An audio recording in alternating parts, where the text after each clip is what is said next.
Bonsoir à tous, bienvenue sur Public Sénat. Ravi de vous retrouver pour ce nouveau numéro dont on va plus loin. Et au programme ce soir, Emmanuel Macron sonne la mobilisation générale pour les banlieues. Le chef de l'État refuse l'idée d'un énième plan, préférant une série de mesures basées sur l'engagement et la responsabilité de chacun.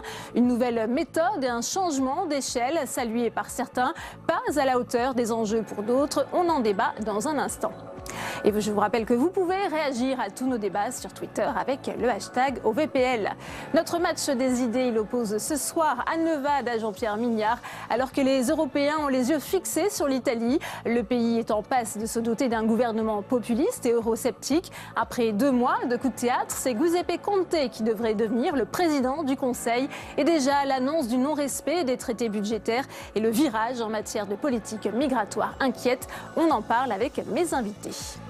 L'entretien du jour, je reçois Cyril Chiche, cofondateur de l'application Lydia. Avec 1 million d'utilisateurs, elle est leader en matière de paiement en ligne. Peut-elle rivaliser avec les banques traditionnelles et sonner le glas de la monnaie fiduciaire? On lui posera la question à la fin de cette édition. Mais d'abord, la vision d'Emmanuel Macron pour les banlieues, très attendue après la remise du plan Borloo et l'inquiétude grandissante des élus de quartier. Le chef de l'État a fait le choix risqué de faire une série d'annonces dont l'efficacité sera évaluée en juillet. Audrey Vuettaz. Mise en scène, léchée. 660 représentants des quartiers populaires invités à l'Élysée pour ce qu'ils croyaient être l'annonce d'un nouveau plan banlieue sur la base de l'ambitieux rapport Borloo. Ce matin, son auteur en était même d'ailleurs toujours persuadé. C'est à la fois un plan massif de création d'emplois, massif de reconquête républicaine. Alors, Monsieur le Président, vous nous avez permis de faire tout ça. Mais dès l'entame de son discours, camouflet du président. Et je ne vais pas non plus vous annoncer un plan ville, un plan banlieue, quoi que ce soit, parce que cette stratégie est aussi âgée que moi. 2 mâles blancs ne vivant pas dans ces quartiers s'échangent l'un un rapport et l'autre disant « on m'a remis un plan, je l'ai découvert ». C'est pas vrai, ça marche plus comme ça. Pas de plan sur 3 ans, donc le président change de méthode et annonce une philosophie de travail pour plus de dignité et d'émancipation dans les banlieues. Dans son discours de plus de 2 heures, pléthore d'actions concrètes mises en place dans moins de 6 mois. On retiendra l'affectation des hébergements d'urgence hors des quartiers difficiles, un plan anti-drogue, 30 000 stages de 3e pour les quartiers populaires et des référents laïcité dans les écoles. Mais aucune annonce de déblocage de crédits spécifiques. Il n'a pas parlé d'argent, hein. Alors c'est comme ça, il vexe pas, vous me direz. Mais le problème, c'est que les communes, comment nous allons mettre en œuvre des mesures, y compris qu'il a données, mais qui se retournent contre nous. Certains félicitent cependant le mouvement impulsé par le président. Il a décrit cette planification qui est nécessaire et souligné combien la mobilisation de tous les services, santé, l'école, l'emploi, est indispensable pour donner un nouvel élan. Quant au principal intéressé, Jean-Louis Borloo, il se dit satisfait. Prochain rendez-vous fixé fin juillet avec la concrétisation du plan antidrogue annoncé aujourd'hui par le président. Et avec nous pour ce débat, j'ai le plaisir d'accueillir Philippe Dallier. Bonsoir, sénateur LR de Seine-Saint-Denis, vice-président du Sénat. Bienvenue à vous. Également sur ce plateau, Jean-Philippe Assensi. Vous êtes le fondateur de l'association Bleu Blanc Zèbre. Merci d'être sur ce plateau. Frédéric Dabi est également avec nous. Bonsoir, directeur général adjoint de l'IFOP. L'IFOP qui vient de réaliser un sondage pour l'association Le Rocher sur le vivre ensemble. Et puis Éric Mestralet. Bonsoir, merci à vous, président de la Fondation Espérance Banlieue. On va parler de cette méthode d'Emmanuel Macron pour les banlieues. On a vu un changement d'échelle, on dit certains. Philippe Dallier, est-ce que vous êtes d'accord avec ce qu'a dit le chef de l'État? Il ne faut pas un énième plan banlieue, ça ne marche pas, cet empilement de plans, de politiques de la ville. Si le changement de méthode consiste à demander à celui qui est certainement le meilleur spécialiste de la politique de la ville de travailler pendant 6 mois avec des élus, des acteurs associatifs, et puis au bout du compte de le qualifier de mâle blanc et de ranger son rapport au rencard, alors oui, il y a un changement de méthode. Et je trouve ça assez concernant pour tout vous dire. Voilà, on attendait des annonces. Alors Jean-Louis Borloo, parce que vous le citez, lui s'est dit très satisfait. Il dit que tous les points de son rapport ont été cochés. En tous les cas, moi je vous dis ce que j'ai ressenti, et je pense que cette expression est quand même assez hallucinante dans la bouche du chef de l'État. eu égard à la personne qui est concernée, c'est-à-dire Jean-Louis Borloo, et quand on sait le travail qu'il a fait. Il est venu me voir, Borloo, ici au Sénat, pour parler des finances des collectivités locales les plus pauvres. Je l'ai écouté pendant 1h30, j'ai essayé de lui transmettre les informations dont il avait besoin. Je savais qu'il avait envie de dire des choses relativement fortes, il les a dites dans ce rapport. On peut en contester certains points, bien évidemment, mais je trouve que la manière dont il a été considéré ce matin est un peu regrettable. Et quant à un changement de méthode, mais écoutez, c'est de la com ce qu'on a vu ce matin. Je pense que tous les élus de banlieue aujourd'hui sont frustrés parce qu'on attend effectivement des actes. Alors, cette réunion a eu lieu pourquoi ? Parce que depuis l'été dernier, effectivement, il y a une grande frustration avec les annonces qui ont concerné notamment les emplois aidés. Les associations étaient dans l'inquiétude, les élus locaux, on leur demande encore de faire des efforts, et même dans les villes les plus difficiles. Et donc tout ça, ça commençait à bouillir dans la cocotte minute. Et donc là, on attendait effectivement des décisions, une ligne directrice, et on a un exercice de com', on ne dit il n'y a pas de plan banlieue. Alors, il n'y a pas de plan banlieue, mais il y aura quoi à la place ? Jean-Philippe Assens, si vous êtes d'accord, c'est de la com', le plan Borloo a été enterré ce matin ? Écoutez, ça fait à peu près 300 jours qu'on a lancé l'alerte avec quelques maires, quelques associations, et qu'on a été chercher Jean-Louis en août dernier. Il y a eu les états généraux de Grigny. Le gouvernement a lancé cette mission. Il y a eu 10 groupes de travail, une centaine de réunions. Ça veut dire que vous avez à peu près 200 personnes qui travaillent bénévolement en dehors de leur temps de travail, ce qui est inédit, ce qui n'a jamais existé, c'est-à-dire de démarrer, de partir d'une révolte de fond sur ce que disait monsieur, c'est-à-dire l'arrêt des emplois aidés, etc. Donc on a fait un travail monumental, colossal, avec le rapport de Jean-Louis Borloo, qui est pas un rapport, qui est une grande ambition, et qui est une grande ambition truffée d'exemples. C'est-à-dire que quand on dit, par exemple, dans les quartiers aujourd'hui, il y a des choses extrêmement difficiles que sont le fait d'aller chercher des jeunes, de retisser le lien de confiance. On a un programme sur les ressources humaines, sur les associations, enfin, des choses très concrètes qui menacent ces territoires. Et c'est vrai qu'aujourd'hui, il y a eu quelques avancées, on ne peut pas dire le contraire, il y a eu quelques éléments de réponse, on a l'impression qu'on a pris des éléments sur ce rapport, mais quid de la méthode, quid de la grande ambition qui était celle que nous portions, que nous continuons à porter, les zèbres et les collectivités locales.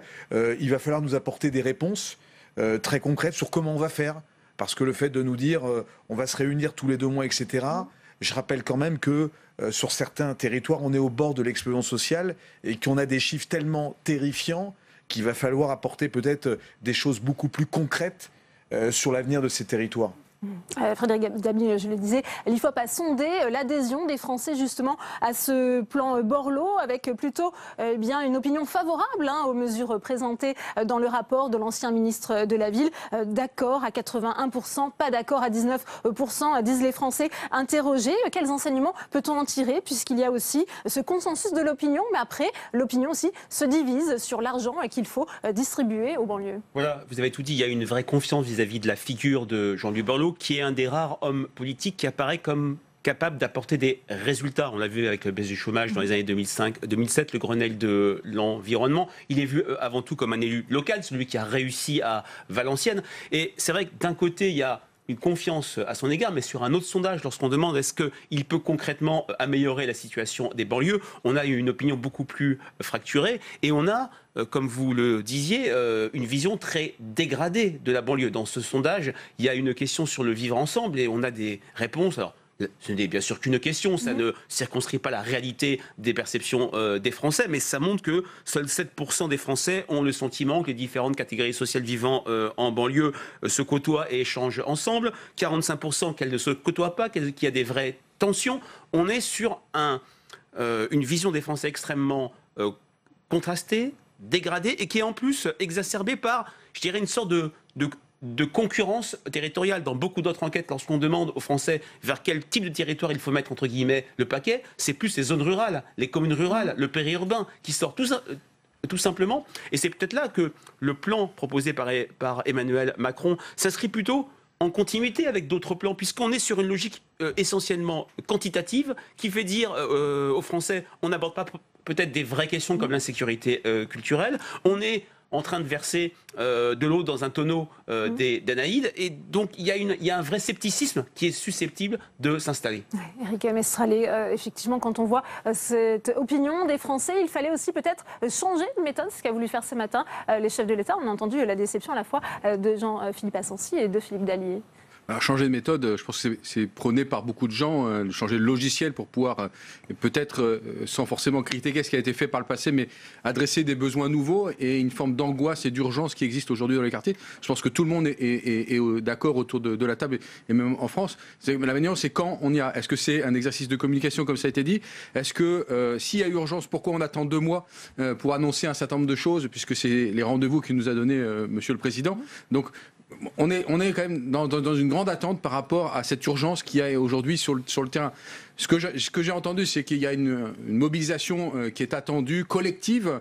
Voilà. La question, c'est comment la mettre en œuvre, sachant qu'il y a déjà des choses qui ont été faites. Donc voilà, est-ce qu'il n'y a pas prise en compte de ce qui a été fait? Enfin, voilà, une espèce pas de scepticisme, mais en tout cas d'attente, et on reste un petit peu sur sa fin, c'est vrai. Philippe Dallier. Il ne s'agit pas, Emmanuel Macron est là depuis 1 an. Il ne s'agit pas de le rendre responsable de tout ce qui va mal dans les banlieues, tout ce qui va mal dans le pays. Il l'a d'ailleurs rappelé lui-même. Si ce n'est qu'1 an, ça commence à être un délai suffisant. Dans un quinquennat, ça représente une part significative. Maintenant, il est temps de passer aux actes. Il y a des choses qui ont marché.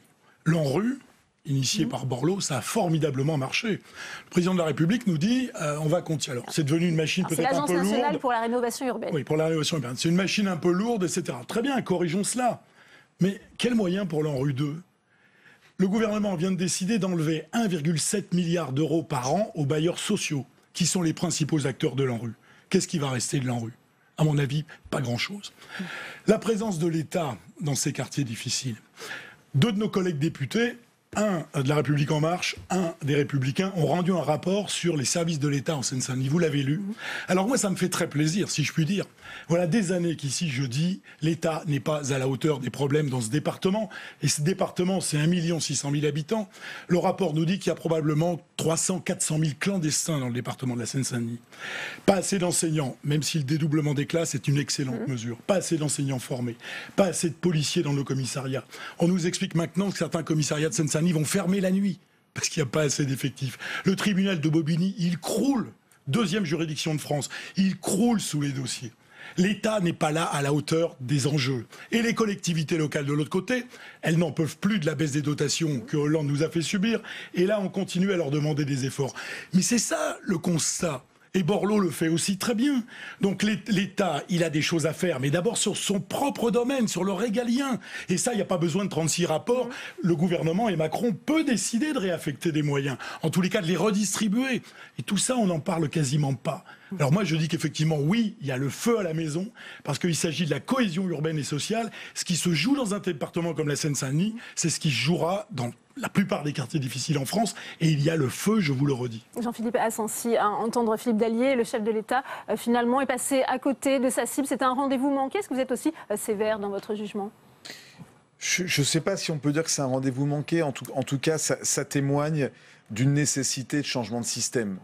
C'est-à-dire que nous, on est parti du principe dans cette collaboration que vous avez un certain nombre d'acteurs qui aujourd'hui apportent des réponses sur l'éducation, sur l'insertion, qui ont de grandes réussites depuis 10, 15, 20 ans. Et on a été voir l'État en leur disant « Vous ne pouvez plus penser des politiques publiques sans des acteurs qui ont fait leurs preuves. Vous ne pouvez plus faire en sorte que sur des problématiques comme l'insertion, le décrochage scolaire, on n'aille pas chasser en meute, si je puis dire. » Donc on a proposé une méthode nouvelle ces derniers mois. Cette méthode, aujourd'hui, on n'en a pas entendu parler. C'est vrai qu'on va revenir à la charge, puisqu'on avait travaillé avec les 2 ministres de la cohésion sociale sur ces questions-là. Aujourd'hui, il faut vraiment un changement de méthode, et ce n'est pas que l'État qui peut résoudre des problèmes de proximité. Il faut un écosystème nouveau. D'où cet appel à la mobilisation générale, peut-être, Éric Mestrallet. Oui, il me semble que ça a été évoqué. La question, c'est quel chef d'orchestre pour tout ça, et comment on va finalement donner la possibilité à ces acteurs locaux de pouvoir investir, même avec des solutions un peu alternatives. Et j'en illustre une. Voilà, des petits effectifs pour des écoles primaires et collèges me semble une des solutions extrêmement importantes. Recréer cette société de confiance. Pour eux, c'est la première société, au sens où la première société dans laquelle ils rencontrent des gens différents de leur famille ou de leur communauté d'origine. Donc il faut absolument avoir ces petits ensembles, cette dimension organique, ces tailles humaines qu'a évoqué monsieur le Président. Mais voilà, faisons-le. Et donc on attend maintenant le mois de juillet avec un grande impatience pour que ça puisse se mettre en œuvre. Alors avant de poursuivre ce débat, puisque le chef de l'État a également beaucoup parlé, il a d'ailleurs commencé son intervention sur les questions de sécurité et de justice. Je vous propose de réécouter le chef de l'État. Il y a de la grande violence, il y a du banditisme, il y a du trafic, et je vais y revenir dans un instant. Il y a de la profonde insécurité, donc ne nous voilons pas la face en disant c'est formidable et tout va bien.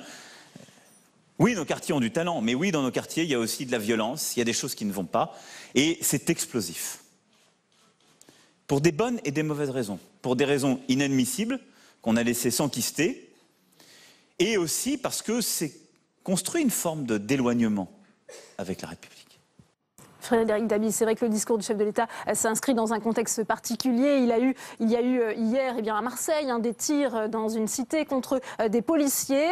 C'était important de commencer son discours par ces questions de sécurité et de justice. C'est ça le problème réel des banlieues aujourd'hui? Alors, c'est pas que le problème, mais c'est vrai que quand on prend l'histoire de crise de banlieue, quand on prend les Minguettes dans les années 80, on était surtout sur des questions de chômage de masse et de développement économique. Et maintenant, ce qu'on voit, vous auriez pu citer aussi ce qui s'est passé il y a peu de temps à Toulouse, le Mirail, on est sur des questions d'insécurité, de communautarisme, voire parfois des cas limites, mais qui sont réels, des cas d'endoctrinement et de radicalisation terroriste. C'est vrai que ce que dit le président fait sans doute écho à beaucoup de Français, mais je pense qu'ils le savent. Ils le savent, ils le voient, certains le vivent concrètement. Et sur cette question-là, on attend surtout des résultats. Et lorsqu'on regarde les principales mesures annoncées, on reste sur une logique quantitative. Il y a peu de choses sur les questions de sécurité. On parle d'échanges qui devront être formalisés entre, je crois, vous me contredirez, les maires et les préfets en cas de radicalisation ou de fichier S. On a les 1300 agents dans les 60 quartiers. Mais je le répète, on reste sur une logique quantitative. On se souvient de ce qu'avait annoncé François Hollande sur la question de l'école pendant sa campagne présidentielle. Là, il n'y a pas véritablement de rupture. Et quand on voit notre sondage pour le Rocher, les Français attendent aussi d'autres types de mesures plus qualitatives. Vous parliez du dédoublement dans les classes, du coaching des jeunes de quartier. C'est la mesure symboliquement qui est la plus prônée, ainsi que les activités faites bénévoles. Mais voilà, on est sur un tout. Et c'est vrai qu'on a parfois l'impression d'un décalage entre le préambule du chef de l'État et le cœur des mesures qui ont été annoncées. Philippe Dallier, sur la sécurité, 1300 policiers déployés et puis la police de sécurité du quotidien qui va être renforcée, expérimentée. Mais c'est de l'homéopathie, excusez-moi, mais quand on regarde le nombre de quartiers concernés par la nouvelle police de proximité, c'est de l'homéopathie. On parlait de changement de méthode. Il y a eu ce matin un incident très grave à Marseille avec des types à la Kalachnikov. Une annonce, 60 policiers de plus à Marseille. Allez, fermez le banc et demain on n'en parlera plus. Il faut arrêter avec tout ça. Il faut effectivement regarder la situation globalement, voir où il faut réaffecter effectivement des effectifs de police, mais aussi dans nos tribunaux. Et également les moyens dans les écoles, c'est primordial parce que c'est un tout. Ça commence à l'école, mais c'est aussi effectivement la police, la justice, les moyens des associations, les moyens des collectivités locales, notre capacité à intégrer dans le monde de l'emploi tous ces jeunes qui sortent du système scolaire sans formation. Il faut agir sur tous les leviers et en même temps. Et c'est ça le grand plan que moi j'espérais, une vision d'ensemble avec une prise en compte de l'ensemble de ces problèmes. Et c'est ce que Borloo avait été l'un des premiers à comprendre. Avec l'ANRU par exemple, il avait dit il faut intervenir massivement et effectivement sur un nombre de sujets très variés. Mais pendant 1h30, on a eu le sentiment, malgré tout, que le chef de l'État, justement, cochait toutes ces cases qu'il Mais moi, j'attends pas qu'il coche des cases, j'attends des mesures concrètes et des actes. Et quand je vois la situation, encore une fois, de ce département de la Seine-Saint-Denis, je me dis, mais où sont les réponses à la hauteur des problèmes? Et c'est ça qui ne va pas. Éric Mestrallet. Alors, moi, je pense aussi qu'il y a un certain nombre de choses qui ont été identifiées. Soit on soigne les conséquences, soit on essaye d'investir pour l'avenir. Il faut faire les deux, bien évidemment. Voilà. Donc moi, je suis sur le sujet de l'investissement auprès des jeunes, voilà, pour recréer ces petites entités de petites sociétés, comme je l'évoquais, du CP voire même de la maternelle, parce que je pense que c'est important de commencer plutôt à la 3e. Voilà. Et c'est là où on leur apprend les codes, on leur donne envie de s'investir pour leur pays, et c'est fondamental de faire cet investissement. Voilà. Nous, aujourd'hui, on repose sur la générosité publique. J'en profite d'ailleurs, parce que c'est la période pour faire appel aux téléspectateurs. Voilà. Si on pouvait avoir des aides de l'État, aux 11 plus 5 écoles qui vont ouvrir en septembre, on pourrait en ouvrir 200. Je pense que c'est un enjeu fondamental. Jean-Philippe Assensi, sur les questions de sécurité aussi, de trafic de drogue, puisque ça gangrène les cités, on le sait. Le chef de l'État a annoncé un grand plan d'ici juillet. Il dit on a perdu la bataille du trafic dans de nombreuses cités.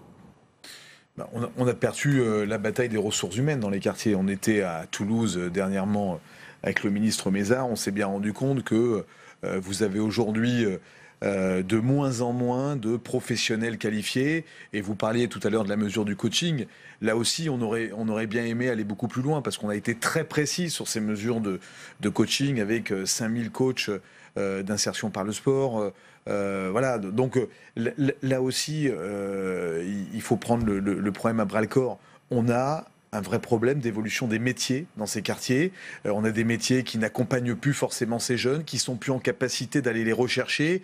Il faut vraiment des choses très sérieuses. Vous savez, sur le rapport avec Jean-Louis, on a étudié ce qui se faisait aux États-Unis sur un dispositif d'accompagnement sur l'insertion qui fonctionne plutôt bien. Ça coûte 15 000 € par jeune.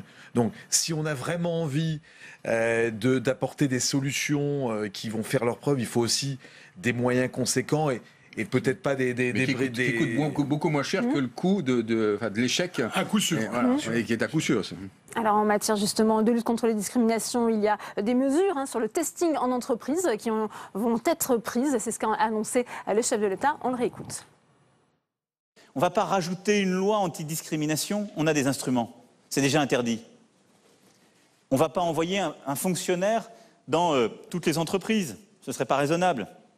Donc on va faire deux choses. 1, mobilisation générale des organisations syndicales et patronales pour nous faire des propositions à l'automne sur le sujet. 2, généralisation du testing, c'est-à-dire aller vérifier les comportements. Ça a déjà été un peu testé, mais c'est resté trop petit.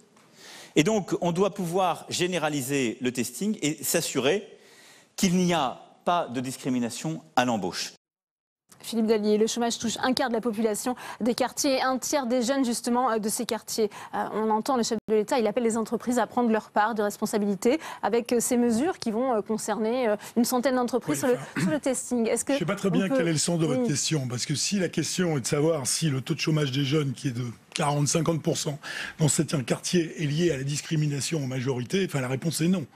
Il est bien évident qu'on a un problème immense de formation de tous ces jeunes. Ça, c'est ça le problème fondamental. Après, qu'il existe de la discrimination et qu'il faille lutter contre, tout le monde est d'accord là-dessus. Et le président Macron l'a redit, il y a effectivement dans la loi tout ce qu'il faut.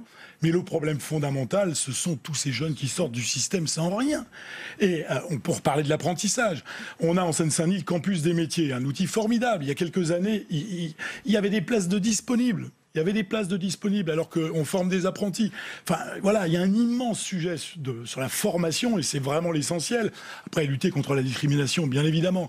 Mais c'est pas avec ce simple, ce simple objectif de lutte contre la discrimination qu'on fera retomber le taux de chômage dans les quartiers de 40 à 8 ou 9%. Là aussi, c'est un ensemble de mesures, Philippe Dallier. Il y a aussi les stages de 3e avec des renforcements pour les places, 30 000 places. Jean-Philippe Assensi, là, c'est une série de mesures, peut-être, Éric Mestrallet. Ensuite, oui. Moi, je peux en parler parce que les écoles et les élèves vont jusqu'à la 3e. Donc, forcément, il y a une forme de discrimination pour l'accès au stage pour les enfants. Donc, c'est bien de pouvoir la situer. Mais on va pas, ça se décide pas, ça se décrète pas. Pour que ça soit véritablement efficace pour les enfants, il faut que les entreprises aient envie de le faire. Il faut qu'il y ait une forme de proximité. À Montfermeil, que je connais bien parce que c'est là où il y a l'école pilote, il n'y a pas de bassin de vie d'entreprise. Enfin, dans le bassin de vie, il n'y a pas d'entreprise. Donc, c'est compliqué de faire des stages. Alors, nous, dans les entreprises qui nous accompagnent, parce que nous sommes des écoles de territoire, on a des entreprises qui viennent nous voir en disant, puisque vous enseignez la valeur travail, puisque vous êtes sur ces aspects fondamentaux, je vais vous offrir des stages. Mais parce qu'elles sont volontaires, parce qu'il y a une dynamique. Aujourd'hui, je pense que cette dynamique, malheureusement, elle n'existe pas sur le terrain et il faut la rendre. Faisons venir la société civile, comme ça a été appelé, mais avec des faits tangible. Alors, Frédéric Dabi. Je vais me permettre d'enlever ma casquette de sondeur pour mettre celle de dirigeant d'une petite PME qui s'appelle l'IFOP. On accueille chaque année beaucoup de stagiaires de 3e. Objectivement, c'est qu'une simple initiation. En fait, l'entreprise, c'est tellement loin d'une orientation et d'un projet professionnel que ça reste tout à fait cosmétique. Par contre, j'avais, par exemple, fait participer à tout ce qui était université de tous les savoirs, où il y avait dans de très nombreux collèges et lycées de quartiers sensibles des intervenants extérieurs qui, dans le cadre de rencontres entre des professionnels et des élèves, pouvaient susciter des vocations, et ça beaucoup plus que 30 000 stages de troisième. Il y a quand même aussi des propositions, et notamment l'Académie des leaders, cette ENA pour les banlieues, telle que formulée dans le rapport Borloo. Il n'en a pas parlé de l'Académie des leaders. Alors ça a été repris dans le sens de la cité éducative. Oui. Je veux revenir quand même sur l'insertion professionnelle, qui est quand même la mère des batailles, comme on l'a intitulé sur le rapport. Je veux dire, aujourd'hui, on a 600 000 jeunes au chômage sans diplôme dans les quartiers. Quelle ambition, comment on retisse des passerelles avec les quartiers et ces jeunes-là, sur quoi on peut s'appuyer aujourd'hui, sur ce qui fonctionne. Il y a des structures comme NQT, comme Mosaïque RH, l'Appel, qui font des choses extraordinaires, mais je veux dire, il va falloir se poser clairement le problème, c'est-à-dire comment on redonne une grande ambition, comment on aide les grandes entreprises françaises à revenir sur le terrain des quartiers. Nous, on vient de signer une convention avec le MEDEF hier, on n'en a pas beaucoup parlé. On va faire un tour de France dans les quartiers les plus durs. C'est d'une urgence absolue. C'est bien les mesures des stages, évidemment. Tout le monde est pour ce genre de choses. Mais comment on rentre dans le dur et on se pose la question, comment on va insérer tous ces jeunes qui sont sans diplôme depuis plus d'une vingtaine d'années ? Il faut plus de mesures coercitives, justement, pour que les entreprises embauchent ces jeunes issus des quartiers, finalement. Écoutez, les mesures coercitives. La discrimination existe, j'en suis persuadé. Mais franchement, ne lui donnons pas non plus une importance qu'à mon avis, elle n'a pas. Un chef d'entreprise, il a d'abord un poste avec un profil de poste et il cherche à mettre quelqu'un en face. Et je pense que dans l'immense majorité des cas, les chefs d'entreprise essayent de recruter la meilleure personne pour cet emploi-là. Et le problème, c'est vraiment celui de la formation. Donc je crois que c'est fondamental. Encore une fois, le dédoublement des classes, moi je trouve que c'est vraiment une idée. Enfin, ça faisait 5 ans qu'ici je disais 15 par classe, ils sont à 12, c'est encore mieux. Ça va demander des moyens, mais c'est vraiment le fait que les jeunes sortent du système avec une formation et soient employables qui est une grande partie de la clé de nos problèmes. Ne laissons pas croire que voilà, ils sont dans les quartiers, ils sont forcément discriminés. Attention aussi à ce langage-là. Oui, ça existe la discrimination, mais franchement, je crois que mettons le paquet sur la formation et on aura réglé une très grande partie du problème. Frédéric Dabi, vous avez également sondé justement les mesures, et c'est vrai que le coaching, on en parlait, des jeunes des quartiers prioritaires pour faciliter leur insertion professionnelle et sociale. Ça aussi, c'était plébiscité par justement l'opinion. Oui, c'est la mesure qui est la plus plébiscitée. Tout ce qui relève du tissu associatif est très nettement soutenu et fait disparaître tous les clivages qu'on voit sur les questions des banlieues, mais plus généralement. Et beaucoup d'enquêtes rejoignent ce que vient de dire le sénateur Dallier. Quand on interroge les Français sur les causes du chômage des jeunes, sans être des experts, ils citent vraiment tout de suite l'absence de diplôme et l'inadéquation entre l'offre et la demande. Et le fait d'appeler les grandes entreprises fait oublier le fait que 96% des entreprises françaises sont des TPE, des entreprises de 0 à 19 salariés qui, pour beaucoup, ont disparu ou ont quitté ces territoires sensibles. Il faut faire de la discrimination positive, de l'affirmative action à la française. Éric Mestrallet, ça peut marcher ? Moi, je pense qu'il faut surtout tendre la main, il faut aller, il faut de la vraie mixité. Alors, ça a été évoqué, mais la question, c'est comment. Je pense que ces écoles, il faut des écoles, il faut des petits effectifs. Il faut redonner envie aux enfants de se projeter dans l'avenir. Il faut leur donner les codes du pays dans lequel ils sont et dont ils sont les dépositaires, dont ils sont les héritiers, finalement, d'un patrimoine, qu'ils ont du mal à comprendre parce qu'on ne fait pas cet effort de leur tendre la main. Donc, c'est vraiment fondamental d'investir au tout début de la chaîne, entre guillemets, de la vie. Quand on connaît le coût d'un décrocheur, on est à plus de 250 000 euros. S'il faut mettre un petit peu d'argent, je pense, au début, ça évitera beaucoup de coûts. Après, et là, si on parlait d'un coût financier, je ne parle pas du coût humain qui est encore plus terrible. Et c'est pour celui-là qu'il faudrait valoriser le plus. D'ailleurs, allez-y, je reviens sur l'Académie des quartiers. On a aujourd'hui des jeunes qui ont plein de talents, qui s'expriment dans le sport et dans la culture. Certains sont sur le toit du monde dans ces disciplines-là. Et l'idée, c'est de dire... On a une élite française qui est recrutée sur le même modèle, avec les mêmes capacités intellectuelles, maths, etc. pourquoi ne pas recruter différemment? Pourquoi ne pas s'appuyer sur le leadership, l'engagement, la solidarité de ces jeunes-là? Et c'est l'idée de créer cette grande école et de donner la possibilité à 500-600 jeunes massivement d'intégrer une formation d'élite et pour permettre une orientation soit dans la fonction publique ou soit dans le secteur privé.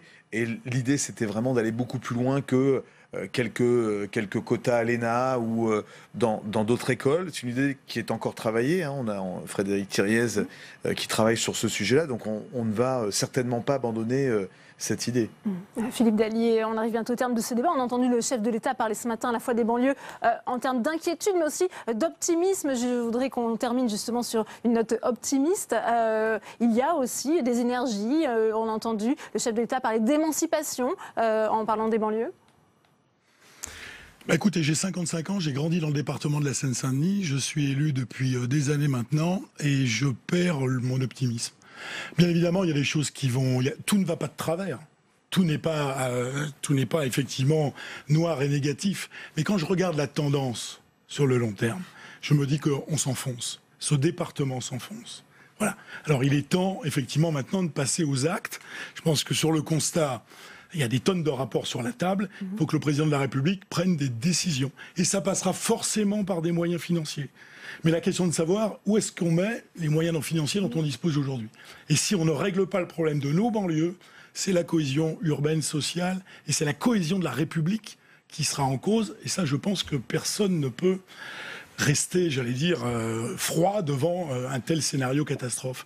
Donc maintenant, j'attends des actes. Eh bien, merci à vous Philippe Dallier, merci Éric Mestrallet, merci Frédéric Dabi, merci Jean-Philippe Asensi d'être venu sur ce plateau. Dans un instant, le match des idées, il oppose ce soir à Nevade à Jean-Pierre Mignard. Ensemble, nous allons revenir sur l'inquiétude qui grandit en Europe à la veille de l'annonce du nouveau gouvernement italien, ouvertement populiste et eurosceptique, et qui ne cache pas ses intentions de laisser déraper le déficit public et la dette, au risque de provoquer une crise de l'euro. Flora Sauvage.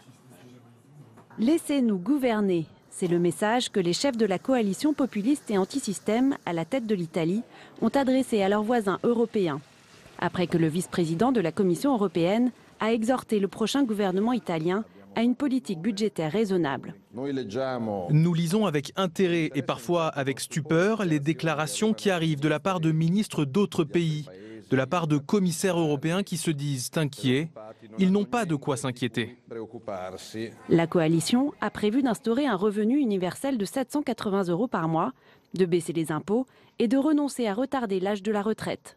Un programme qui va coûter entre 100 et 170 milliards d'euros, sachant que la dette de l'Italie s'élève à 2300 milliards d'euros.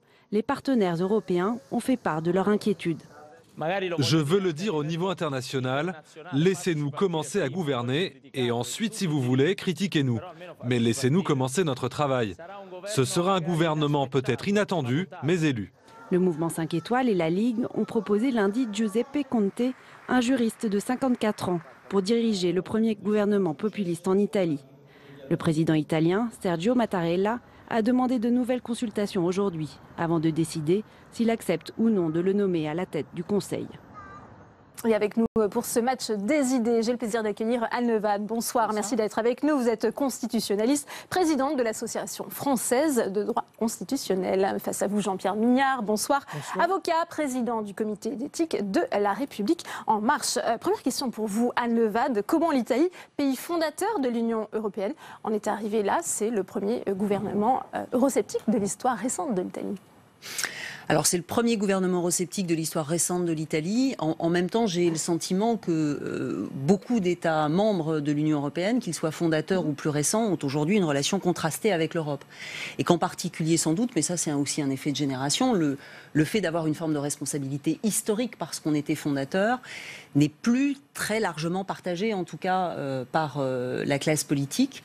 Je pense aussi, et c'est sans doute le plus préoccupant, que à force d'avoir quand même ce type de mouvement qui se développe dans des pays très différents les uns des autres, y compris des pays dont on ne l'attendait pas, il faut effectivement que l'Europe y apporte une réponse, parce qu'on ne peut plus se contenter de penser que c'est un accident ou un cas particulier.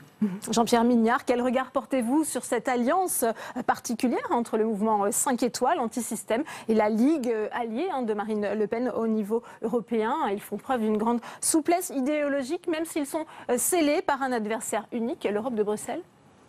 Oui, alors l'Europe de Bruxelles, c'est-à-dire retrouver une souveraineté, retrouver un pouvoir qu'ils estiment avoir perdu avec l'Union européenne. Je crois qu'on peut dire, est-ce que c'est la faute de l'Europe? Je ne suis pas convaincu que ce soit la faute de l'Europe. C'est-à-dire que l'Europe paye aussi le prix de la dégradation de la vie démocratique à l'intérieur de chaque État. C'est-à-dire que si la vie démocratique à l'intérieur de chaque État membre, peu à peu, recule, se dégrade, s'effondre, et quand même l'histoire italienne est porteuse dans les 25 dernières années d'un certain nombre de situations qui ont été quand même, qui ont marqué quand même des grandes difficultés. La fracture entre le Nord et le Sud qui ne s'est pas résorbée. On a effectivement un problème très sérieux on a eu des problèmes de corruption, on a un problème d'économie parallèle, on a un pays divisé qu'est l'Italie. Donc cela se paye. Donc l'Europe ne peut être forte que si les États qui la composent ont des vies démocratiques très vitales. Alors maintenant, est-ce que l'Europe est responsable de ce défaut de vitalité? Ça, c'est autre chose. Sans doute une part de responsabilité. Il y a une chose qui est vraie, c'est qu'on a laissé tomber l'Italie sur la question des migrants, quand même. Oui. Ça, vraiment, on a une responsabilité. Anne Levade, est-ce qu'un tel attelage serait possible en France, une sorte d'union qui irait de Jean-Luc Mélenchon à Marine Le Pen? Alors, dans votre question, il y a deux sous-questions, si j'ose dire. Parce qu'il y a la question politique. C'est-à-dire, est-ce qu'on peut imaginer que des formations politiques apparemment aussi aux extrêmes du panorama politique s'allient? C'est vrai que sur le thème de l'Europe, et j'allais dire sur le dos de l'Europe, il y a des proximités indiscutables, et effectivement dans le rejet. Alors, les proximités sur le plan politique, elles sont dans le rejet, pas forcément d'ailleurs dans les conséquences qu'ils en tirent, pour ce qui est de la manière de mettre en œuvre ce rejet, mais il n'en demeure pas moins qu'il y a une petite musique qui sonne à peu près de la même façon. Après, il y a une autre question, c'est la question des modes de scrutin. Parce que c'est vrai aussi que, au-delà de la configuration politique, ce qui rend possible la situation que connaît l'Italie aujourd'hui, c'est un mode de scrutin qui a conduit à ce que cette configuration existe. Alors c'est un mode de scrutin particulier, qui est tout récent, c'est la première expérimentation puisqu'il date de décembre 2017, avec un système mixte entre scrutin majoritaire et scrutin proportionnel, dans les deux cas à un seul tour, et dans lequel, je fais très court, dans lequel on a sciemment favorisé les coalitions. Ce qui fait que la Ligue se retrouve en tête de pont d'une coalition qui est quand même présentée comme de droite, voire même certains disent de centre-droit, et que du coup, 5 étoiles aurait dû en être. Et je pense que d'ailleurs c'était un peu l'idée, la victime, mais que sa force est telle que malgré tout, c'est avec ce mouvement que la Ligue peut seule faire alliance pour constituer un gouvernement. Jean-Pierre Mignard. Pardon. La transposition de cette coalition, on l'a dit, de cet attelage surprenant en France. C'est-à-dire que sans s'allier, sans passer des alliances, sans formaliser des programmes qui leur soient communs, et ce serait quand même difficile. Ce sont quand même des familles politiques, néanmoins très lointaines. Il n'empêche que les coups de boutoir, d'où qu'ils viennent, affaiblissent. Et donc, qu'il y ait des coups de boutoir qui viennent des populistes de gauche, ou qu'il y ait des coups de boutoir qui viennent de l'extrême droite, tout cela affaiblit l'Europe, mais met en cause, fragilise la dynamique, crée du trouble, crée du malaise. Et donc, en effet, ça a des effets. Ça a des effets sur la construction européenne, ça la met en grande difficulté. Et aujourd'hui, elle est en très grande difficulté. C'est peut-être la première fois, d'ailleurs, depuis la fondation, qu'on peut se dire, est-ce qu'un certain nombre d'États vont rester à l'intérieur de l'Union européenne? Et même s'ils y restent. Comme à chaque fois, d'ailleurs, ils vont refuser des mesures, ils vont choisir des demi-mesures, des quarts de mesures, ils vont freiner ce qui peut être une véritable dynamique. Donc on aura un problème. Il y a le contre-exemple de la Grèce. Alors ça, c'est bizarre, parce que Syriza venait en effet plutôt de l'extrême gauche. Et aujourd'hui, on peut dire que le gouvernement grec se conduit comme un gouvernement presque social-démocrate. Oui, social-démocrate. C'est-à-dire acceptant même les règles budgétaires très strictes d'ailleurs de l'Union européenne. C'est le seul contre-exemple que je trouve. Ce qui ne veut pas dire d'ailleurs qu'ils seront réélus. Hein. Ouais. Mais il n'y avait pas de coalition. En fait, la question qui ici va se poser, c'est quand même de savoir si cette coalition est tenable. Alors, l'Italie a une culture, comme l'Allemagne, de coalition politique. Mais là, c'est quand même un peu le mariage de la carpe et du lapin, quand même. Enfin, on va vraiment aux extrêmes. En France, et pour revenir à la question que vous posiez, c'est vrai qu'on n'a pas cette culture de la coalition, en tout cas sous la Ve République. Donc, tous ces paramètres font quand même que je pense que la situation, et pour tout dire d'ailleurs, je l'espère, que la situation italienne n'est pas notre avenir à court ou moyen terme. Cela dit, quand même, on a un très grand pays qui s'appelle la Grande-Bretagne qui a quitté l'Union européenne. Ouais. On a un pays fondateur qui s'appelle l'Italie, qui sont quand même deux pays, même dans notre histoire, dans notre imaginaire, des pays tellement proches que cette sorte de séparation politique qui est la leur, de séparation organique, qui a été celle de la Grande-Bretagne, sont des événements considérables. Donc aujourd'hui, il y a un compte à rebours, n'est-ce pas ? L'Union européenne est rentrée dans un compte à rebours. Et je me demande même d'ailleurs s'il ne faudrait pas refaire une conférence de Messine. Est-ce que le moment n'est pas venu de poser la question d'une refondation avec ceux qui le voudraient bien, avec des délégations qui voudraient bien y participer. Mais je sens que ce modèle-là est aujourd'hui très très difficilement atteint et profondément. Anne Levade, on a entendu cet après-midi Nathalie Loiseau, la ministre des Affaires européennes, rappeler Rome à ses engagements de respecter les traités budgétaires au niveau européen. Là, on voit cette inquiétude des Français, elle est légitime ? Alors, elle est légitime, je ne suis pas sûre qu'elle soit propre à la France. Je pense que tous les États ont effectivement cette inquiétude et les institutions européennes elles-mêmes, parce que c'est effectivement aussi le cœur du réacteur et que d'avoir un système, une zone euro qui ne soit pas déstabilisée par des mesures un peu inconsidérées, c'est l'intérêt commun et partagé de tout le monde. Ce qui est vrai, c'est que, et c'est tout le problème de cette coalition qui a l'air de se mettre en place, de ce que j'en comprends, le contrat de gouvernement qui aurait été présenté au président de la République italienne est un contrat dans lequel on a en fait accumulé des mesures qui ne présentent pas forcément de cohérence. Alors il y a des mesures sur le plan budgétaire qui sont un peu à la grecque, si j'ose dire. L'histoire a montré, Jean-Pierre le rappelait, qu'en Grèce, ça n'a pas été exactement ce qui avait été annoncé au départ qui finalement a été mis en œuvre. Après, Jean-Pierre a raison, il y a un point qui est très sensible et qui explique aussi que ce soit la Ligue qui soit arrivée en tête, c'est les migrants. Et la manière dont on a effectivement laissé l'Italie à la fois se débrouiller seule face à cet afflux massif et prendre en charge une partie des migrants qui arrivaient en Grèce et que la Grèce n'arrivait pas à gérer. La grande différence, c'est que Tsipras est un démocrate. Malgré tout, c'est un démocrate de gauche, c'est un démocrate. C'est-à-dire, il n'est pas xénophobe, il n'est pas europhobe.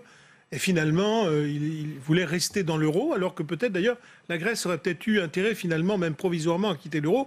Donc il était accroché à l'Europe. C'est très différent même avec les Syriza. Tandis que là, on a quand même, alors le M5 c'est très particulier. À l'origine d'ailleurs, dans le programme du M5, il y avait quitter l'euro. Il faut voir quel est l'ADN de ce programme. Et puis deuxièmement, il y a la Ligue. La Ligue du Nord, ce sont des néofascistes, n'est-ce pas ? Il faut appeler un chat un chat. J'aime beaucoup les chats, donc j'arrête là ma comparaison.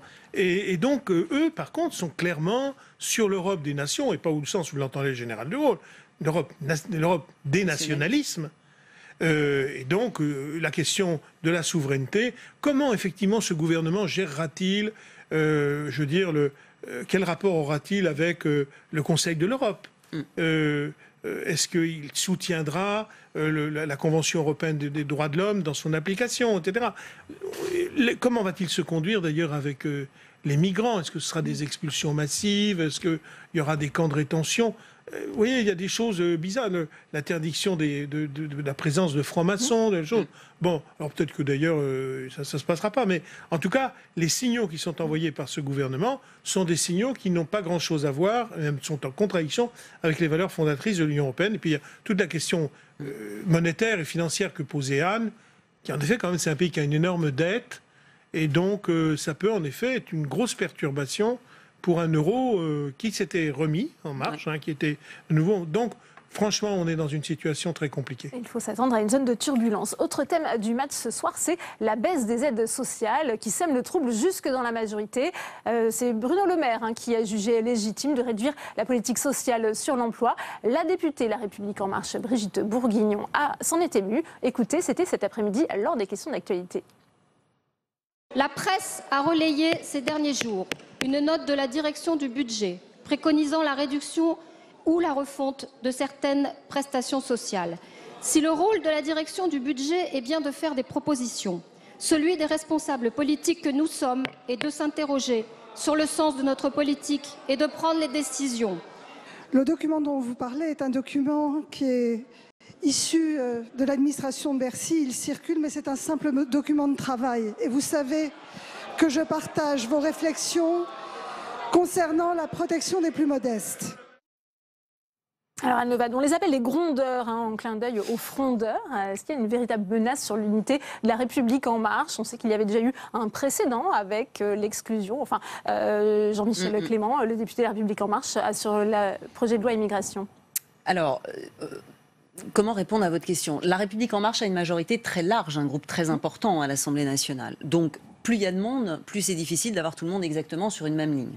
Il faut être honnête aussi, on traque les médias en premier, toute divergence, toute fracture qui pourrait se créer, quitte à d'ailleurs parfois un peu les attiser. C'est d'ailleurs intéressant de voir comment la question était posée en disant la presse s'est fait l'écho d'eux et donc nous voudrions des explications.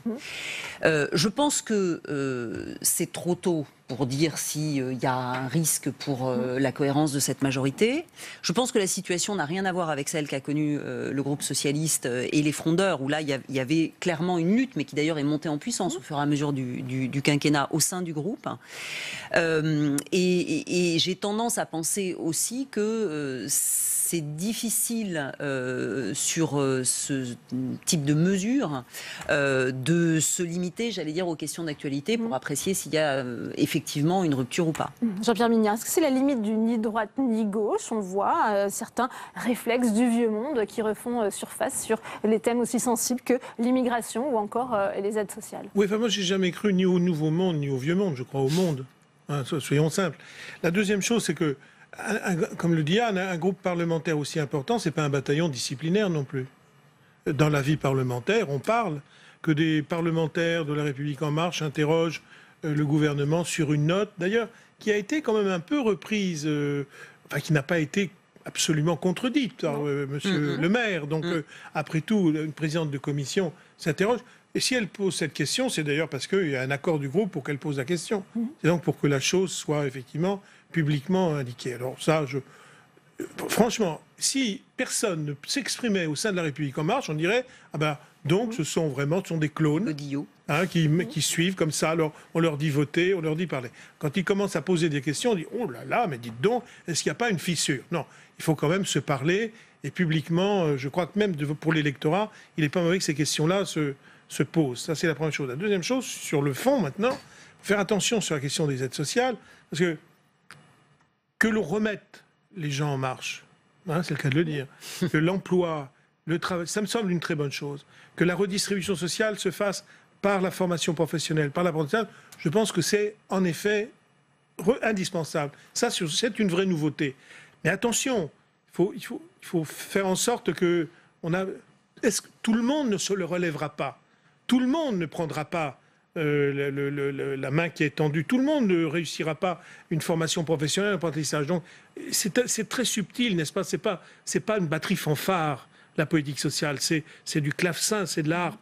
Il va falloir faire en sorte que certains ne chutent pas dans le ravin au nom de « lève-toi et marche ». Il faut faire très attention, parce que nous posons la question de l'Italie, nous posons la question de la démocratie. Il n'y a pas de démocratie lorsqu'il y a trop d'inégalités. Ça, ce n'est pas vrai. La démocratie suppose quand même que les modes de vie, même s'il y a évidemment une distance, soient quand même un peu partagés, soient quand même compris. S'il y a une distance tellement importante entre les personnes à l'intérieur d'un État, c'est même plus des distances politiques et sociales, ça devient des distances anthropologiques et aucun système politique ne peut y résister. Ça, il faut bien quand même qu'on prenne ça en charge. Donc voilà, c'est une politique très, très fine qu'il faut mettre en place. Comptons sur le président Macron, qui est un homme d'une certaine subtilité, même d'une grande subtilité, pour y faire face. Mais il est normal que ces questions-là soient posées. Oui. Anne Levade, est-ce que le rêve de Macron de faire exploser les clivages traditionnels est en train un petit peu de disparaître? Alors, je ne suis pas sûre d'abord que c'est son rêve de faire exploser les clivages. Je pense qu'il a pris acte d'une situation aussi, qui est que le schéma un peu binaire sur lequel nous fonctionnions depuis le milieu des années 60, parce que les choses étaient beaucoup plus complexes au début de la Ve République, mais ce schéma un peu binaire droite-gauche, qui conduisait à dire mais est-ce que votre mesure est de droite ou est-ce que votre mesure est de gauche, il était un petit peu révolu. Qui est lié aussi au fonctionnement des institutions de la Ve République, ce clivage. Oui, mais qui était lié aussi, je pense, bien sûr, la bipolarisation de la vie politique, elle est liée aux institutions. Le fait que cette bipolarisation se double de droite ou gauche, avec derrière l'idéologie que ça suppose, je pense que c'est lié au discours politique et à une situation qui le permettait. Parce qu'il fut un moment où c'était simple de dire qu'on menait une politique de droite ou qu'on menait une politique de gauche et de dire aux électeurs de choisir pour l'une ou pour l'autre. Aujourd'hui, assurément, les choses sont un peu plus complexes et on ne peut pas faire que de la droite sans matiner d'un peu de gauche et symétriquement que de la gauche sans matiner d'un peu de droite, pour reprendre ce clivage simplificateur, parce qu'on a des situations complexes auxquelles les réponses elles-mêmes doivent être complexes. Je dois dire que c'est vrai, Anne est plutôt de droite, je suis plutôt de gauche. Et en vérité, on est plutôt d'accord. Vous voyez, j'essaye d'illustrer cela. Eh bien, merci à vous, Jean-Pierre Mignard. Merci beaucoup, Anne Leva. Dans un instant, Cyril Chiche sera notre invité. Cofondateur de l'application Lydia, elle est devenue leader dans le secteur du paiement en ligne et elle est en passe de remplacer nos traditionnels porte-monnaie. Avec lui, nous évoquerons ces nouveaux usages juste après cette courte pause.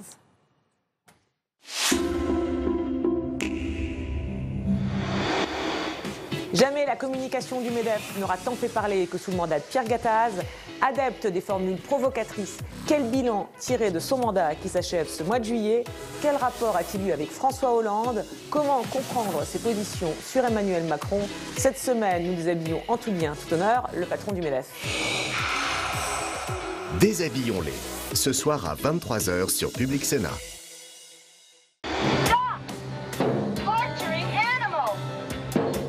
Si un être ressent de la douleur, sa douleur compte. Et sa douleur n'est pas moins importante parce que cet être n'appartient pas à notre espèce.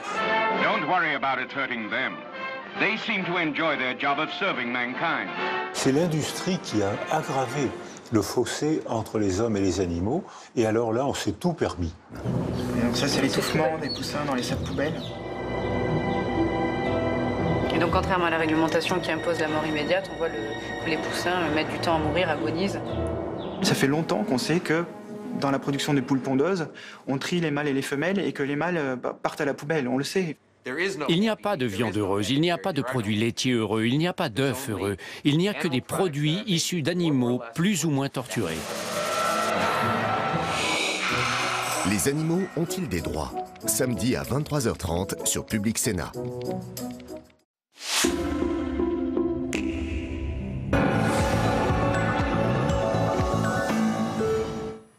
Bonsoir Cyril Chiche, vous êtes le cofondateur de l'application Lydia. On rappelle le concept, c'est d'avoir finalement sa carte bancaire sur son téléphone pour payer et encaisser un petit peu n'importe où, n'importe quand, que l'on soit un particulier ou un professionnel. Aujourd'hui, vous revendiquez 1 million d'utilisateurs. Comment on devient leader sur ce secteur? Bonsoir. Alors comment on devient leader? D'abord, il faut avoir la chance d'arriver au bon moment. Et on est arrivé sur ce marché en 2013, qui était un marché, on va dire, très naissant, peut-être un peu en avance de phase, avec une vision qui était que vous, moi, allions vouloir, dans un futur relativement proche, utiliser notre téléphone comme interface pour tout, donc aussi pour notre argent. Et du coup, on a conçu un produit sur lequel on a beaucoup travaillé pour que ce soit la meilleure interface au monde pour envoyer, recevoir de l'argent et effectivement qu'on soit un particulier ou un professionnel. C'est facile de se positionner, d'être en concurrence par rapport aux banques traditionnelles? Non, c'est très difficile, surtout quand on part de zéro. Évidemment, les banques ont un avantage, elles partent avec tout leur passé, leur expertise, leur marque, leur base de clients. Mais on a un gros avantage, c'est que aussi on part sans passif. Alors, elles ont l'avantage de leur passé, nous on part sans passif, on part d'une feuille blanche. Et en technologie, on sait très bien que partir d'une feuille blanche, c'est un gros avantage parce qu'on va pouvoir non seulement s'affranchir des contraintes d'un gros système d'information, mais aussi de pouvoir utiliser les technologies les plus à la pointe, que ce soit en matière d'ergonomie, mais aussi en matière de sécurité, ce qui évidemment dans le domaine des paiements est essentiel. Oui, justement, sur cette question de la sécurité, comment faites-vous pour garantir un paiement sécurisé à 100%? Alors, sécurité et 100%, ça n'existe pas. La question n'est pas de savoir si c'est sécurisé à 100%, la question c'est de savoir est-ce que c'est plus sécurisé que ce qu'on a aujourd'hui. Et concrètement, si vous ouvrez votre portefeuille, vous allez retrouver des pièces et des billets. On sait que c'est ce qu'il y a de moins sécurisé. Puis, une carte bancaire.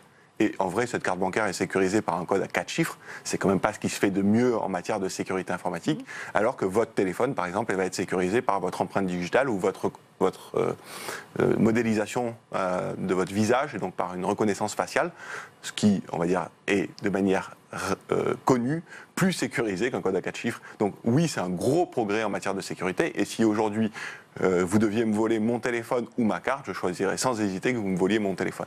Ça fait des années qu'on prédit la fin de la monnaie fiduciaire. Est-ce que vous pensez un jour qu'on aura toujours ces fameuses pièces et ces billets dans nos porte-monnaies? Alors, je ne crois pas qu'on va rapidement vers la fin de la monnaie des espèces, mais je crois qu'on vit de manière extrêmement accélérée la marginalisation des espèces, c'est-à-dire la disparition du moyen de paiement qui a été dominant pendant 27 siècles.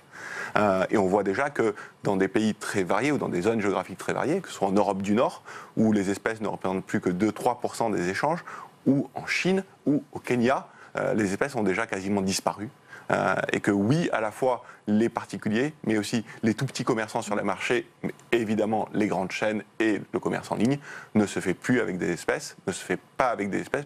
Dans certains endroits, ça paraît saugrenu. Et si vous allez dans un bar ou dans un restaurant à Stockholm, vous allez voir ce petit panneau qui dit « We don't accept cash », nous n'acceptons pas les espèces, alors qu'en France, on a plutôt tendance à demander si on accepte la carte. Je voudrais vous entendre sur la Startup Nation vantée par Emmanuel Macron. Est-ce que vous avez le sentiment d'en faire partie? Oui. Qu'est-ce que oui, ça veut dire alors? Et en plus d'en être fier, pas simplement d'en faire partie. C'est cette dynamique qui fait qu'aujourd'hui, quand vous demandez aux jeunes qui sont dans les grandes écoles ou dans les lycées qu'est-ce qu'ils veulent faire, ils répondent majoritairement entrepreneurs. Ça veut dire qu'on a créé les conditions, alors c'est pas né avec Emmanuel Macron, ça date d'un peu plus longtemps que ça, mais il en est un bel ambassadeur. On a envie d'entreprendre, on a envie de créer son entreprise, on a envie d'innover, de rupture. Et ça, c'est extraordinaire, c'est une chance. Si on se replace dans les mêmes situations il y a 20 ans, on voulait travailler dans une grande banque ou dans une grande entreprise pour le prestige, la sécurité peut-être aussi. Et donc ça, oui, c'est un grand changement et c'est très positif. Et on voit aussi que les formations qu'on délivre en France, que ce soit les formations des grandes écoles ou des universités, sont très recherchés dans le monde entier. Et on voit beaucoup d'ingénieurs, de développeurs, mais aussi de marketeurs français s'exporter dans des grandes entreprises. On sait par exemple que chez Facebook, chez Google, notamment sur les sujets de pointe comme l'intelligence artificielle, on a des Français. Alors, est-ce que vous avez bénéficié d'un certain soutien de l'État? On se souvient que Michel Sapin était venu dans vos locaux, Cyril Chiche. Oui, alors on a eu un soutien de l'État, à la fois par des mécanismes comme par exemple le crédit d'impôt recherche, jeune entreprise innovante, mais surtout on a été soutenu par la dynamique de l'État, notamment de Bercy. Alors oui, d'un côté c'est des transpositions des directives européennes, mais quand on dit transposition, ça veut dire adaptation. Et je dois dire que depuis le lancement de Lydia il y a 5 ans, le gouvernement, les administrations ont poussé pour aller dans le sens le plus favorable aux startups. Et c'est évidemment une chance et ça nous a beaucoup aidé. Jeudi débute Porte de Versailles Vivatech en présence de Mark Zuckerberg. Là aussi, c'est un signal fort pour les startups, les startupeurs. Oui, et puis c'est pas seulement Mark Zuckerberg, c'est Mark Zuckerberg, c'est le patron d'Uber, c'est le patron d'IBM, enfin, c'est beaucoup de gens qui sont assez rares de voir ensemble, encore moins à Paris, et ça dit beaucoup bien sûr de l'attractivité de Paris, de cette Startup Nation, enfin de la bonne communication faite par les équipes et le gouvernement, l'Élysée et du gouvernement. Ça dit aussi la puissance de Maurice Lévy et sa capacité à attirer tous ces gens-là, puisque c'est quand même lui le maître de cérémonie de Vivatech, qui est un superbe événement et une belle vitrine pour la France. Et donc oui, c'est une chance pour Paris, c'est une chance pour la France que cet événement. Oui. Et on sera évidemment présent avec plaisir et beaucoup de fierté là-bas. Est-ce qu'il y a un effet Emmanuel Macron depuis son élection sur l'élan entrepreneurial ? Je pense que oui, et sans aucun doute un effet Emmanuel Macron sur les capitaux étrangers qui sont investis de plus en plus en France dans ces derniers mois, Et on voit bien que l'augmentation des fonds étrangers investis en France dans les startups est significative. Et je pense que oui, c'est un peu l'effet Macron. Eh bien, merci à vous, Cyril Chiche, d'être venu sur le plateau de Public Sénat. Merci. C'est la fin de cette édition. Merci à vous de l'avoir suivi. Demain, vous retrouvez à cette même place Rebecca Fitoussi. À noter, l'invité de notre matinale Territoire d'Info, ce sera Stéphane Troussel, le président socialiste du Conseil départemental. Très bonne soirée à tous.